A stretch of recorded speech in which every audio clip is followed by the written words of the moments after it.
You know I'm a hustler, hustler. You know I'm a hustler, hustler.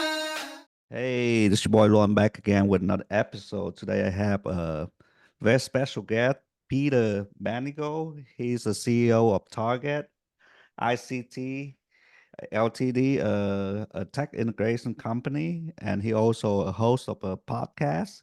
And today I want to have him on and talk about a little bit of everything. Welcome to the show, man. Thank you. Thank you so much, Luan. First question is how did you get here, man? Give us a 5 minute rundown of who you are, what you do, and why you here talking to us. Okay, so I think basically 5 minutes rundown. Okay, so let's compress it. Basically, I'm a business person. I own Target ICT, where we help businesses do better with tech, have an advantage over all the businesses with tech.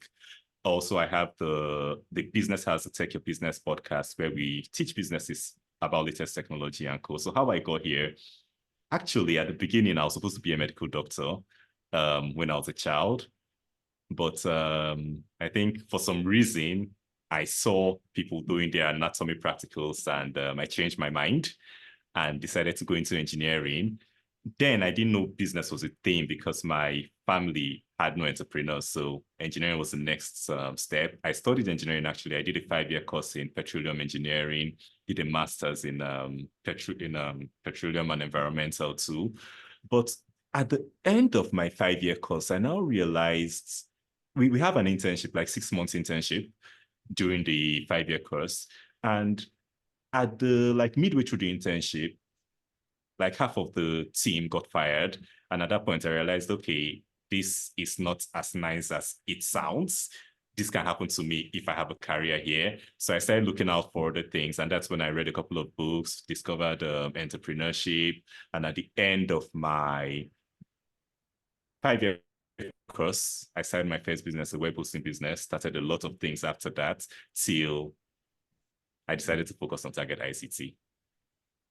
Okay, so we talked a little bit about before the podcast started about what does your company do? Like if I were to be in the elevator with you, what's your elevator pitch? Okay, so what Target ICT does, Target ICT helps businesses to get an advantage over other businesses by showing them how they can do better with the technology they use, or recommend better technology they can use to get an advantage too. Okay. Um, so tech is important, at least right now in the global economy like this, right? So Yeah. you told me you were born in Nigeria, right? And now you Oh, yes, reside I was. over in the UK. What's that like for you growing up, man? Okay, so I think, okay, I was born in Nigeria. So the thing is that life was nice because growing up in Nigeria, I was mostly an introvert. We grew up in me and books. I read a lot of books growing up. So I think that's where my love for writing and everything came up. So growing up was my childhood was very quiet. Books, a bit of movies, and then a lot of play and a lot of mischief too. Because I think my love for tech actually came from the mischief parts. Because I remember when I was a kid, I used to be very curious about how everything worked. I remember my dad used to have this stereo sets with the big tall speakers and the amplifier and everything. And when they go to work, and if they leave us at home, I'll take a knife and try to open the screws and try to see if there's anybody inside the speakers and stuff like that. That was the kind of kid I was. So I think that's where the curiosity came from. So growing up, I think later on, my mom got me a computer. That was when I got into the university. And that's where the whole love for tech, it was an Acer one white Acer computer. So that was where the love for tech actually came from. That's amazing, man. So the love for technology and how did you talk a little bit about how did you get into entrepreneurship because you saw how unstable it is to be to work for somebody, right? Because Yeah, there's no security because if they decide you're no longer with the company, you're no longer with the company. There's nothing you can do, right? So that's exactly. amazing, man, that you figure that out and go out and create your own opportunity. And how how did it you know how did you go from working for somebody, right, and going to start your own business? What was some of the challenges that you faced throughout that beginning part of of your journey? I think I was fortunate when I started. Okay, let's say I've not really had a job before. The only job I had was like for a month after I was done from school. That was as a web developer. Then the other job was the internship, which was for 6 months. It wasn't really a full-time job. But I think going from that, I was just fresh from school. I didn't have any responsibilities. I didn't have any big bills or anything to deal with. So I would say it was a bit easy. But the difficult part was that I think I mentioned earlier, I didn't have any entrepreneurs in my family or anything. And I think there is this struggle I had because when you start a business, you believe you have a lot of time. Everybody else too believes you have a lot of time because then it was a web hosting business. It was just me in my house receiving calls, receiving transfers and all that. I didn't have to go to an office and all that. So people see me at home will feel, okay, I have time. I, being at home, will feel I have time. So there are a lot of, everybody wanted me to do things that were taken out from time I could have put into the business. So I think early on, I had to learn about boundaries because of that. Because and I see it a lot with a lot of business people. You start, especially when you leave paid employment and go into business, you now feel you can just pop up in the middle of the day. Yeah, you can actually do that, but you have to weigh the whole thing. Because one thing I've learned, like now, what I do now is I make sure, okay, from 9 to 5, I am working. So I'm actually doing work for the business. Then outside that, I'm not doing any work. I try to have a bit of other things, hobbies, exercise, gym, things like that. This wasn't me previously, but at least that's what I've been trying to do in the last like 1 or 2 years. So I think that's the thing, trying to make good use of time, basically, either overusing time for personal things or overusing or spending all your time on your business and not really having time for your personal life. That's that balance is one struggle I really had. I think I think your struggle is not unique to every entrepreneur because if you're passionate about something, right? If you're passionate about something, you think about it all the time. You work Yeah, on it all the time, and there's this thing that you have to turn it off. But every true entrepreneur, a successful one that I know, they're on all the time. You know, and yeah, then yeah, what I find is there's no such thing as work-life balance. There's there's season, there's season in your life where you don't see where you just grind. There's season in your life where you can enjoy a little bit, and there's season in your life where you know work is not that important anymore, but your health, your relationship, so when I do a little bit of business coaching, and usually when people business is suffering, it's not the business is suffering. It's the person who is suffering from something at home or something that they yeah, experience in their relationship or maybe their health. So it's all. to me, business development and personal development is one of the same thing, right?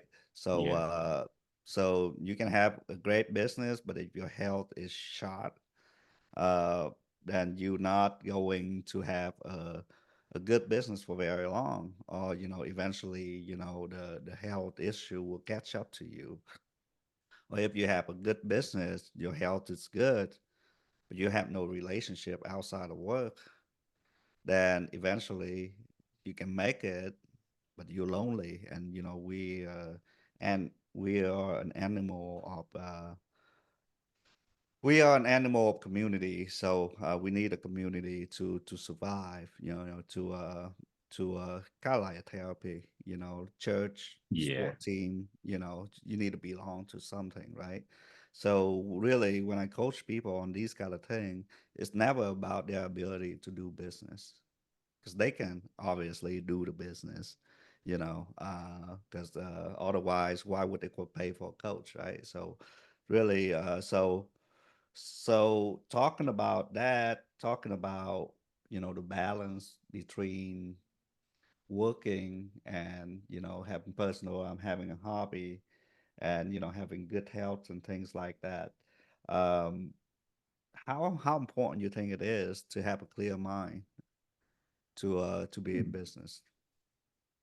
Very, very, very important. Because I think when you talk about the thing about seasons, I can relate with that, because I know there are a lot of times where, especially when maybe you're launching a new product, maybe you're starting something new, or you have maybe a new client or something and all that, you realize those days I spent a lot more time on work and all that. But having a clear mind is important, because some years ago I decided to track how much work I actually do within the time I'm in the office. So that was back in I think 2017 or thereabouts. Then I had about 4 businesses or so running. I can't remember the exact number. So I realized then I used to leave to get to the office. I used to get to the office by 6:30 in the morning. I used to leave the office. I never left the office before 8 p.m. So I used to be at work probably all day. But what made me think about that was that I got this app on my computer, on my phone, and I was like, okay, let's track what I do the entire day. And I noticed, let's say in a 5 hours, 6 hour stretch of a day, I could maybe do maybe 1 hour of work. And I realized, okay, that's not really efficient. And I realized too, that was because I think I was burning out, but I wasn't realizing. And that's because the way the body is built for us to work and to sleep. If you don't sleep, you won't be able to be productive the next day. And I think that's the same thing with business too. You work, you take time to think, and then you work. Because most times there's a way I structure my days, there's a way I structure my things, that there is a time for doing and there's a time for planning. So I don't really like planning and doing at the same time. So most times I use weekends for planning out the next weekend, or maybe early mornings for planning out the day. So that's at that point now, my brain is just clear. I'm not really thinking of the technical or whatever. I'm actually just planning out, okay, I'll do this, and this. So that at the point where I am doing, I am not planning what I'm going to do. I'm just seeing things and doing them. So I think that way now, having that time to have that clarity, that space to actually think and plan makes me more efficient. So these days now, if I use that app, I think I'll be using maybe out of 4 hours, I can be working like 3 hours, and I can be doing actually productive work now, because I actually take time to plan out what I'm going to do. So I do a lot more, and it's a lot better, Right, much better. right. So that's time management is one of the hardest things to master, right? Uh, what I do is we do what you call a brain dump. Download everything from your brain to the paper, Yeah. categorize it to, tasks, Yes, yes, high yes. priority, and there's an urgency. High priority, there's no urgency. Low priority, high urgency. Low priority, no urgency. So then you're gonna delete some of those tasks and you're gonna, put them on the calendar. If it's not on the calendar, it's not getting done, right? So Yes. calendar management is important. And what I think also is like too many times people don't schedule enough time to think, to analyze, you know, because it's really easy to stay busy as an entrepreneur. It is. You can be doing, for you probably, you can be doing coding, which is not the highest leverage of your time, or you can be doing, office work, service, what you call it, service call, or somebody has a problem with their system. Those are. I don't necessarily say those are highest, like an entrepreneur shouldn't be doing that.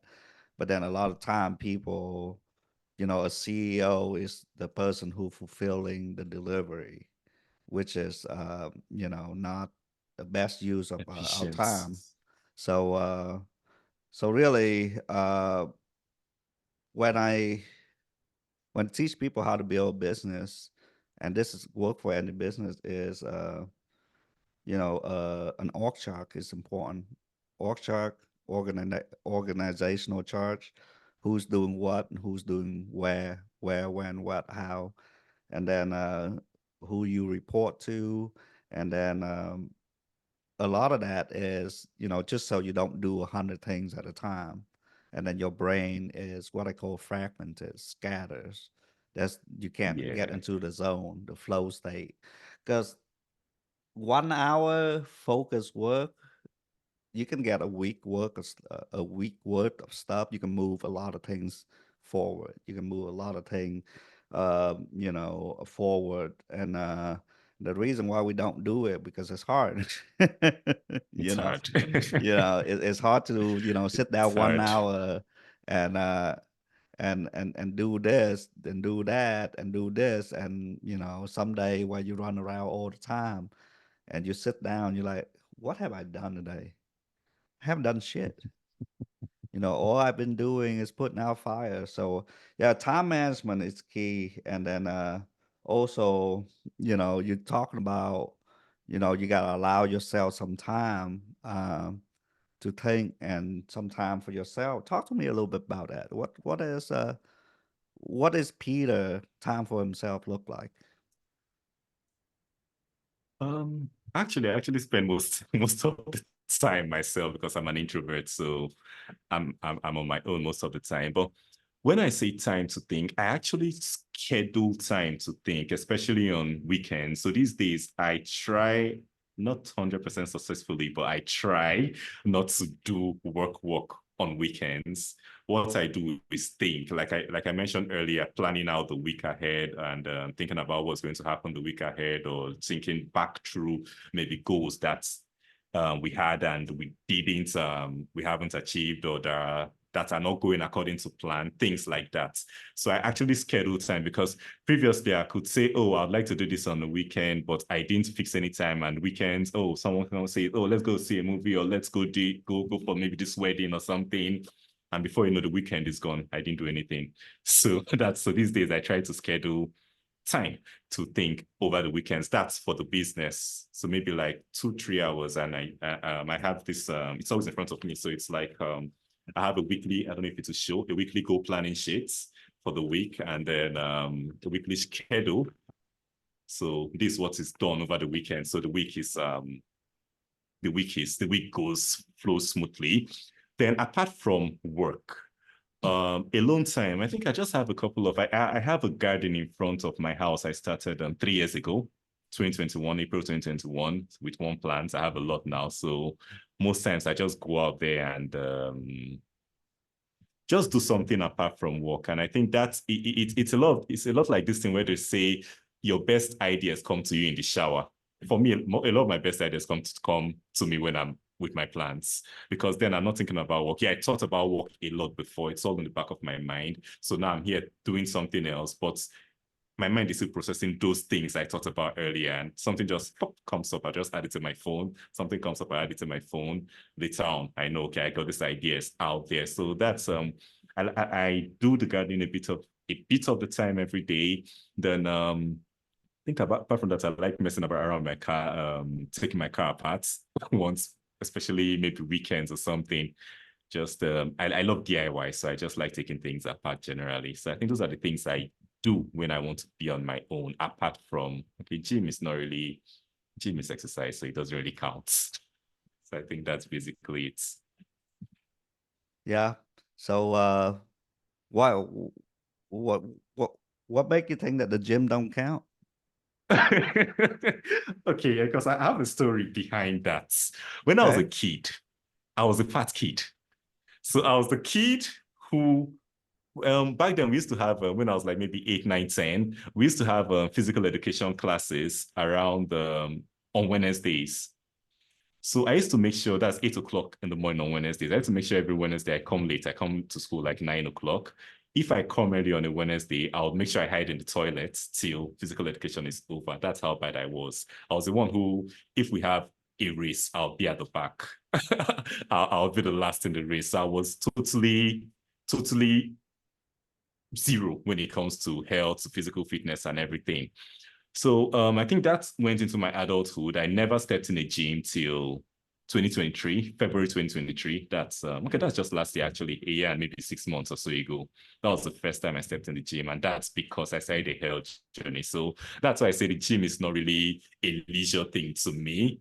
It's still a measure of discipline and these things. I don't really count it as something I do to relax because I'm really in pain most times. Although I've been consistent, I do 3 times a week. I've been doing 3 times a week since February 2023. But yeah, it's still a lesson in discipline. Yeah. Yeah.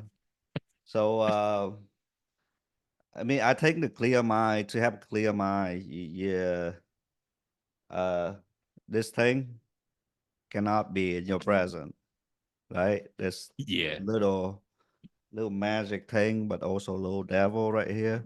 It cannot be in your present, right? Because that it ping your attention, right? And it does listen to you. They did actually come out and say that, you know. So Yeah. you got to me, I like you know, I like this saying whenever your mind is cloudy, you gotta move the body, clear the mind, Mm. right? And I like running. I like Oh, running. Yeah, I run about 3 times a week, and I work out about 3 times a week. And some of my best idea came on the run because I'm out with wow. nature. I'm against nature. I'm pushing against myself. And then you know, to get my mind off the pain, I have to think. I have to think of something other than running, you know. So then some of my best idea come from when I'm pushing the weight, right? I have to think of something beside the weight, you know. Uh, so I think that personally, I think that health comes first before anything else. You know, Yes. before your family, before your business, because you can't pour from an empty cup. So I take my personal fitness very seriously. And it's not a hobby. You're right. It's not a hobby. It's almost a necessity to function, right? So that's my routine. And talking about you told me before the podcast you lost a little bit of weight. You know, how's that journey? How you feel now? How's that journey? Okay. So I think at the point where I had those multiple businesses where I talked about going to the office by 6:30 in the morning and all that, at that point, I used to weigh between 108 and 110 kilos on average. But the thing is that I didn't feel good. I was in my 20s then. I didn't feel good at all. I always felt breathless. I'll climb a flight of stairs and I'm breathing at the top because it was too much for me. I had high blood pressure as at 2018. I know I had to go in for high blood pressure. My blood pressure was high because of the weight and the choices. Because then I used to drink a lot of Coke. I used to take a lot of alcohol and to sleep and all that and stuff like that. So I think looking during the pandemic, okay, no, after the pandemic, 2021, one of my aunts died. So I think it was at that point I realized, okay, I need to pay attention to my health. And 2021. So 2022, I didn't take it that seriously, but I just started making a few steps. I think in September 2022, I had a puppy. I got a puppy. So because I had always been telling myself I should walk, at least walk every day. My job means I sit all day. Like some days I do like 500 steps or 1,000 steps back then. So I was like, no, I need to force myself to get out and walk. So 2022, I didn't take it serious. Then in September, I got a puppy and I'm like, okay, you have to walk your puppy like twice a day so it doesn't tear up your couch and everything. So that was where I started walking every day. December 2022, I started trying to play a couple of sports, but I never was a sporty person, so it didn't catch on. Then January 2023 was where I think the needle really moved. January 2023, I decided I wasn't going to let any day pass without doing at least 6,000 steps. I haven't missed a day since January 2023. I think today I'm at 5,300. It's about 4 p.m. now, so I think I have like 700 steps to go. But most days I do like 10,000 steps, so I haven't missed a day since January 1st, 2023. Doing the steps every day now, it got me, because at first it was difficult doing that 1 hour walk. Over time, I saw that I could do 1 hour, 2 hours, and I'm like, okay, I'm actually not bad at this. So February, I think I just went out to the mall, part of the walk, and I went to the mall. I saw people advertising a new gym in my city, and I'm like, okay, let me see that. And I joined the gym February 28th, 2023. I joined the gym. I didn't know what I was going to do there, but I just knew, okay, I've started being fit, so let me add that to my routine. I started going to the gym. It made a lot of difference. I started watching what I eat. These days, I no longer actively eat processed food. I make sure everything I eat is natural. I do more fruits. I no longer take Coke. I used to be a Coca-Cola junkie back then. I used to have a couple a day. I stopped alcohol in 2021. I can't remember. I think May, June, after my birthday in 2021. I stopped alcohol. I've not had any since then. So I made so many changes. I started watching my portions. I eat between 10 and 6 every day. I made so many changes that till now, I don't believe I'm the same person.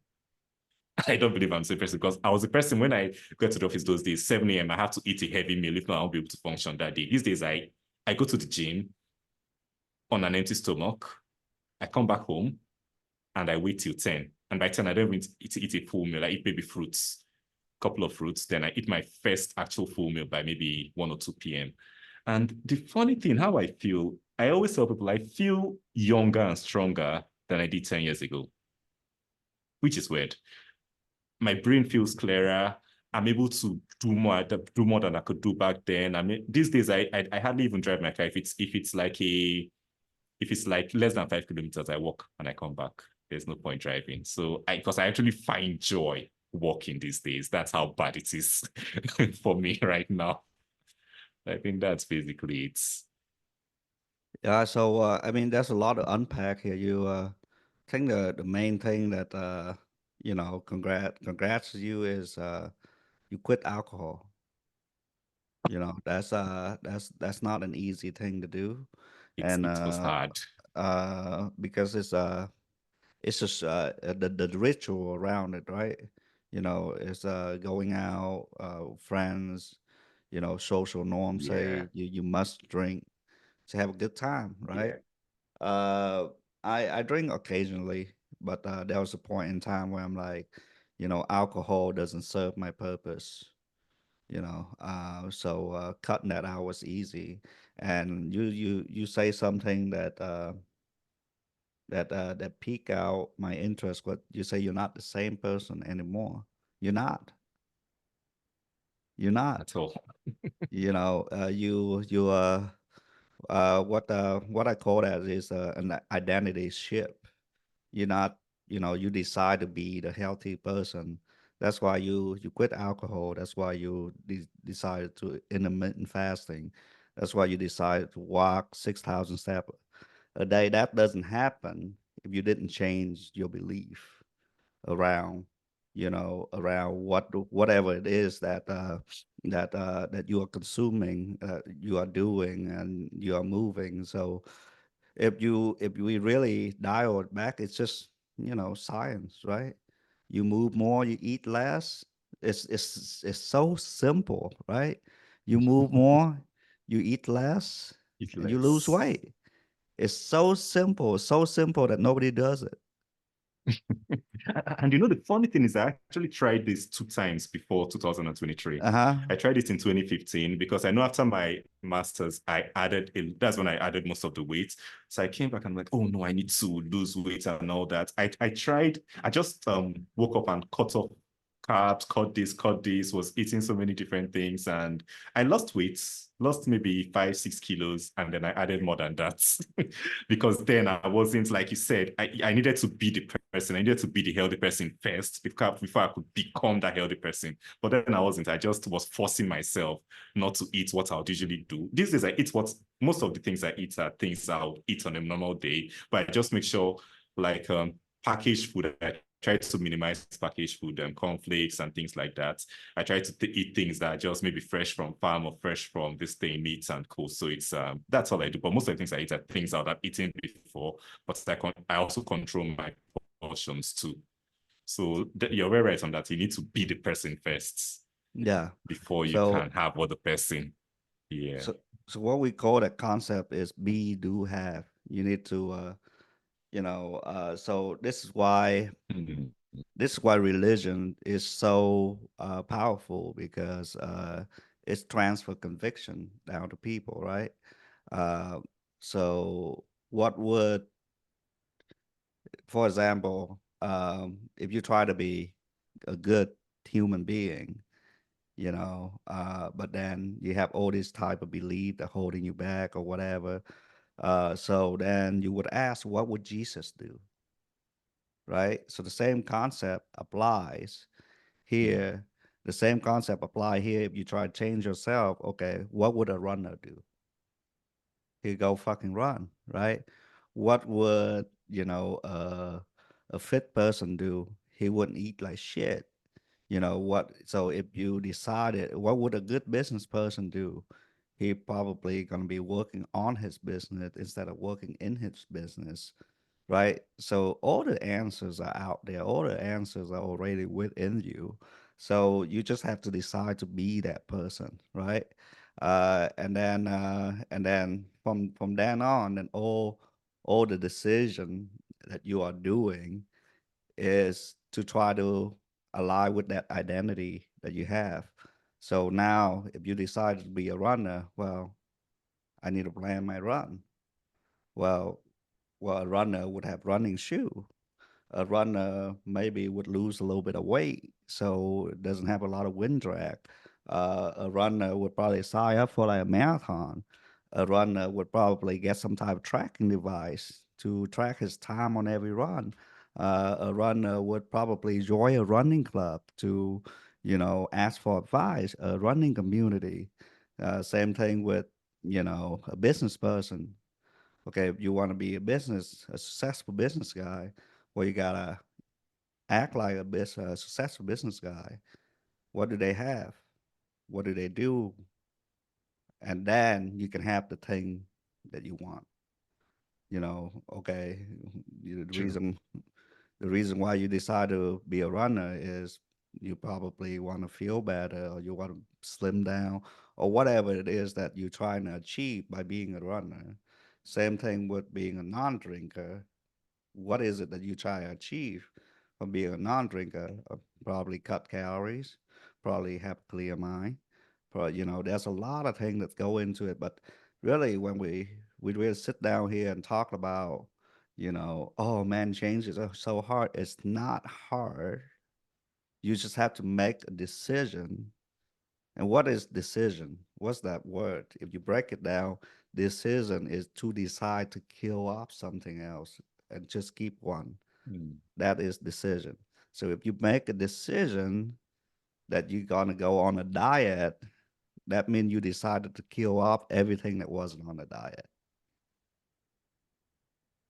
If you make a decision to be a runner, you're gonna make a decision to kill off everything that the runner don't do. So, Yeah. but if you or you say you make a decision, but you went on and do all the thing that that person don't do, then you didn't make a decision yet. That wasn't a decision. That was Yeah. just, oh, I'm just waiting around to see. The decision mean it's gone forever. So talk to me a little bit about your business, man. Who's your ideal avatar, ideal client? Okay, so my ideal client for the business for Target ICT, I think from dealing with a couple of clients over time. Okay, I think to answer that, first of all, I'll just go back to just before the business started. So just before the business started, I had a couple of other businesses, and in those businesses, I was able to use tech to have an advantage. Food business were able to do adverts before adverts. This Facebook adverts and co became a thing back 2014 or thereabouts. I had a procurement business where we did SEO and got in clients where other people were going out with their sales teams physically to get clients. Yeah, a couple of businesses like that. So different things we did with tech. And I had a lot of people asking me different questions on how they can do the same things I was doing that felt normal to me. And that's actually one of the reasons that Target ICT was started. So looking at this reason now, the ideal clients for the business is people who have already started their business. They've gotten over the startup phase. They've found product market fit, but they are looking to grow. They are looking to improve. They are looking to optimize what they are doing already. So probably they either are not implementing technology or they are implementing technology, but they need to do it better. They need to do it more efficiently. They need to get better results, better returns on their investments in technology. So those are the people we basically work with. We What best work with, yeah. what do you think in your world? What do you think that's going to give the highest return on technology? Like, say, if you go into a business right now, what would you implement first? It depends on the business, honestly. It depends on the business because for a couple of them, it depends. Because let me give an example. Just before COVID, just before the pandemic, we had a textile manufacturer. I like giving that example because it gives a broad description. We had a textile manufacturer. They had they manufactured in the UAE, they sold in Africa, and the founder lived in the UK. So they were spread out everywhere. I think they've been in business since like 1960s or 70s, I can't remember. So now the problem they had was that they had issues knowing what was in stock, when it was in stock. They had issues knowing what had been sold, what needed to be sold, who they were owing, who was owing them. If they needed this information, they needed to maybe wait for like 6 weeks, 4 weeks, because they had all the information on paper and co. So the managing director talked to me. I thought about everything and what we did for them that got them results. We did an ERP. It's called an enterprise resource planning software. So what it's basically is just software. It has all their information, everything. So if at the point of manufacturing, they manufacture a bale of textile, it's imputed. How many meters, whatever, is imputed. If that is sent from the point of manufacture to the warehouse, it's added in the inventory section, that is inventory moved from here to here. So at that point now, anybody at any time can log in and know that this inventory is at this piece of inventory is at this point. We have this quantity of inventory at this warehouse. which they couldn't do previously. Then it had the HR components that worked. It had the accounting components. So if they made sales, they have, because they're still in business, they have physical shops and also wholesalers. So if they make sales at the physical shops, this system was linked to the ERP. So it updates. So you know that, okay, this stock that was sent to this physical shop reduced by this quantity. So over time now, they're able to, it made the business so much easier. It makes it so much easier for them because now they have almost real time, as far as everyone puts in the information when it happens, they have a real time, a bird's eye view of everything in the business. So it saves them a lot of time, saves them a lot of the back and forth trying to get information together, things like that. So that was just before COVID. So based on what you told me, I think your ideal client is new or owned business, right? New or owned business that doesn't necessarily have a CTO, a chief technology officer, that can integrate data from a lot of Yes. data point, that can, you know, uh, aggregate data to where it makes sense to whoever it is in the process of the client journey, customer journey, or whatever it is that you call it over in the UK. Um, so the um, the company that you would help the most is the company right now that do double data entry, or maybe sometimes triple data entry. So you can go in there and be able to help them out, in integrating technology and helping them reduce uh, errors, right? And kind of streamline the Yeah, safe. process a little bit. I'm Yes, that's right, the word. right. So Yeah. that's from that's what I hear. Now the problem with your business is you can run into two company that have a way different products, way different Yes. clientele, way different way of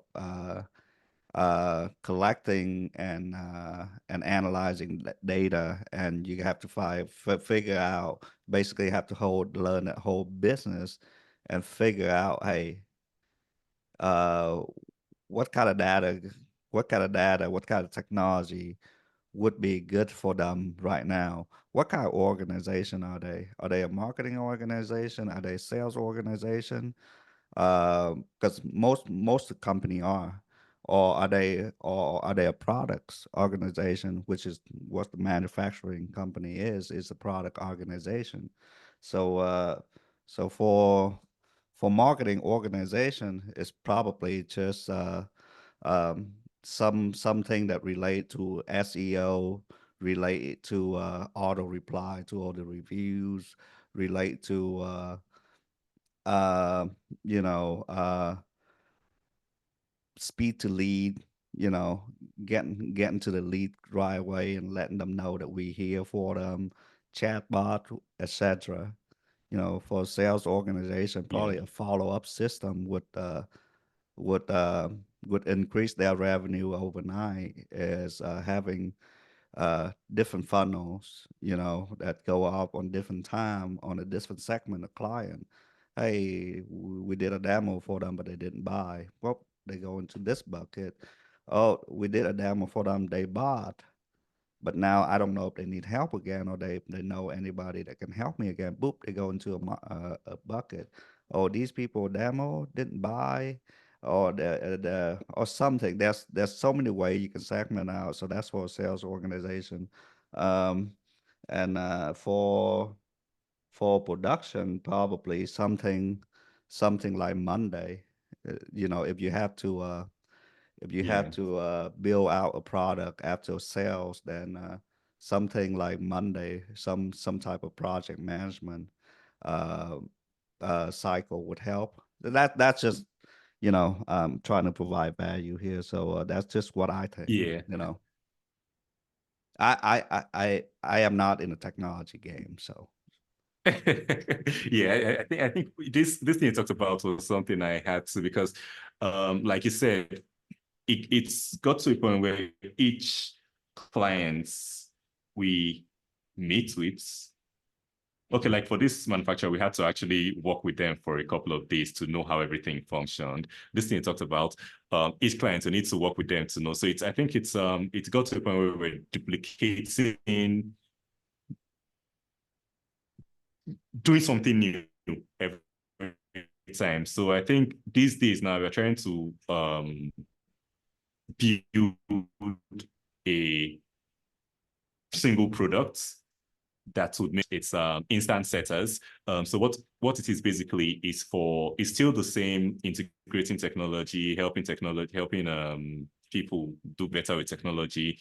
So basically for companies who receive a lot of inbound calls, maybe if they do adverts and co, instant setters is just basically a product we're building that you receive the call. It's linked to AI that has all the data about your company. The AI answers that first call and either books an appointment or just takes down notes, so that, let's say maybe your customer care people are asleep, or this person called outside business hours, you won't have a situation where people call and they miss the call. So that's something we're building. I think it should be launched a couple of months. So I think to solve that problem you talked about doing the same thing in different ways over and over.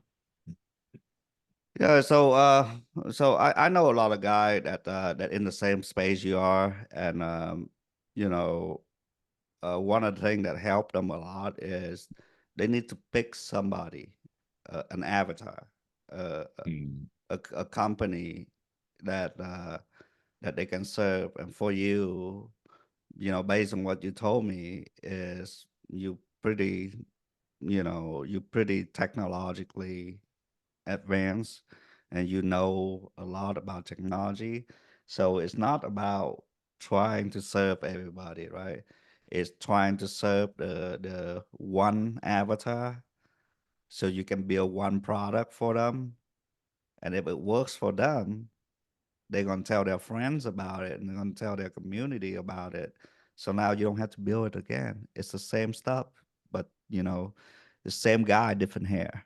You just okay, instead of this, you just instead of this follow-up sequence, took it out, changed the copy a little bit, pump that back in, so then it's easier to scale, right?